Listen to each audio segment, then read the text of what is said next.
যুধিষ্ঠির বললেন, হে কৃষ্ণ, মহাফলদাতা বিজয়া একাদশীর কথা শুনলাম। এখন ফাল্গুন মাসের শুক্লপক্ষের একাদশী যে নামে বিখ্যাত তা বর্ণনা করুন। শ্রীকৃষ্ণ বললেন, হে মহাভাগ যুধিষ্ঠির, মান্ধাতার প্রশ্নের উত্তরে মহাত্মা বশিষ্ঠ এই একাদশীর মহিমা কীর্তন করেছিলেন। আপনার কাছে এখন আমি সেই কথা বলছি। এই একাদশীর নাম আমলকি। বিষ্ণুলোক প্রদানকারী রূপে এই একাদশী বিশেষভাবে মহিমান্বিত। একাদশীর দিন আমলকি বৃক্ষের তলে রাত্রি জাগরণ করলে সহস্র গাভী দানের ফল লাভ হয়। হে পাণ্ডুনন্দন, পূর্বে ব্রহ্মার রাত্রিতে দৈনন্দিন প্রলয়ে উপস্থিত হলে স্থাবর জঙ্গম সহ দেবতা, অসুর ও রাক্ষস সব কিছুর বিনাশ হয়। তখন ভগবান সেই কারণ সমুদ্রে অবস্থান করেন। তার মুখপদ্ম থেকে চন্দ্রবর্ণের এক বিন্দু জল ভূমিতে পড়ে। সেই জলবিন্দু থেকে একটি বিশাল আমলকি বৃক্ষ উৎপন্ন হয়। এই বৃক্ষের স্মরণমাত্র গোদানের ফল, দর্শনে তাহার দ্বিগুণ এবং এর ফল ভক্ষণে ৩ গুণ ফল লাভ হয়। এই বৃক্ষে ব্রহ্মা, বিষ্ণু আর মহেশ্বর সর্বদা অবস্থান করেন। এর প্রতিটি শাখা প্রশাখা ও পাতায় ঋষি, দেবতা ও প্রজাপতিগণ বাস করেন। এই বৃক্ষকে সমস্ত বৃক্ষের আদি বলা হয় এবং তা পরম বৈষ্ণব রূপে বিখ্যাত। অতএব এই শ্রেষ্ঠ ব্রত সকলেরই পালনীয়। এখন এই ব্রতের একটি অদ্ভুত ইতিহাস আপনার কাছে বর্ণনা করছি। প্রাচীনকালে বৈদিশ নামে এক প্রসিদ্ধ নগর ছিল। এই নগরে চৈত্ররথ নামে এক রাজা রাজত্ব করতেন। চন্দ্রবংশীয় পাশবিন্দুক রাজার পুত্ররূপে তিনি জন্মগ্রহণ করেন। তিনি অত্যন্ত শক্তিমান ও ঐশ্বর্যশালী ছিলেন। শাস্ত্রজ্ঞানেও তিনি ছিলেন সুনিপুণ। তার রাজ্যে সর্বত্রই মনোরম আনন্দপূর্ণ এক দিব্য পরিবেশ লক্ষ্য করা যেত। প্রজারা ছিলেন বিষ্ণু ভক্তিপরায়ণ, সকলেই একাদশী ব্রত পালন করতেন। তার রাজ্যে কোনো অভাব অমঙ্গল ছিল না। এইভাবে প্রজাদের নিয়ে রাজা চৈত্ররথ সুখে দিনযাপন করতে থাকেন। একসময় ফাল্গুনী শুক্লপক্ষের দ্বাদশী যুক্তা আমলকি একাদশী তিথি সমাগত হওয়ায় রাজ্যের সকলেই এই ব্রত পালনের সংকল্প করলেন।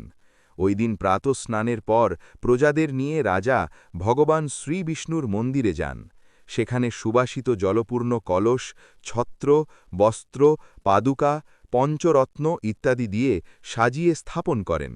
তারপর ধূপ দীপ দিয়ে যত্ন সহকারে মুনি ঋষিদের দ্বারা শ্রী পরশুরাম মূর্তি সমন্বিত আমলকির পূজা করেন।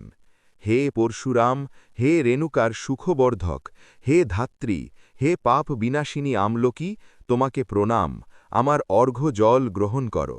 এইভাবে দিনে যথাবিধি পূজা, স্তবস্তুতি, নৃত্য গীত করে রাজা ভক্তিভরে সেই বিষ্ণু মন্দিরে রাত্রি জাগরণ করতে লাগলেন।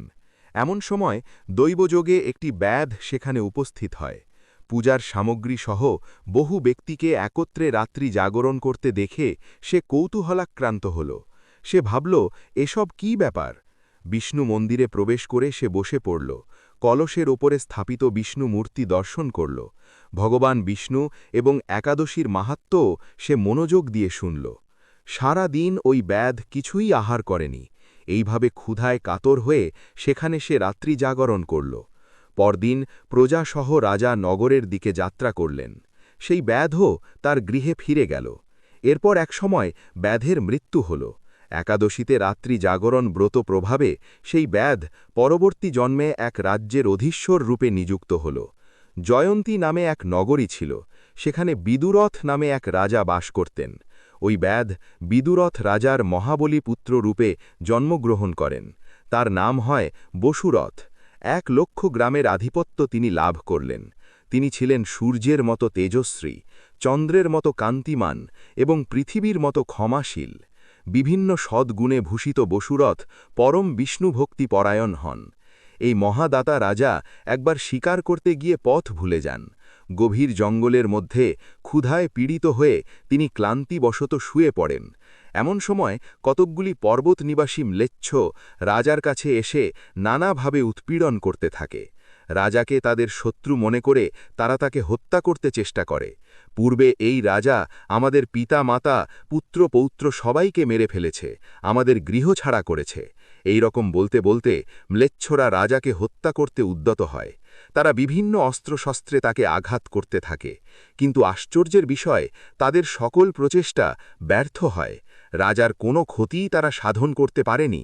তখন রাজার শরীর থেকে নানা অলঙ্কারে বিভূষিতা এক পরমা সুন্দরী স্ত্রী মূর্তি আবির্ভূতা হন।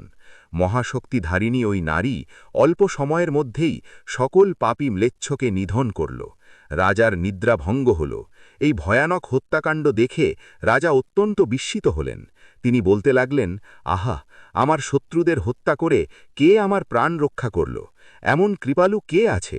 আমি তার প্রতি আমার কৃতজ্ঞতা প্রকাশ করছি। এমন সময়ে দৈববাণী হল, ভগবান কেশব ব্যতীত শরণাগতকে রক্ষা করবার আর কে আছে? তিনিই শরণাগত পালক।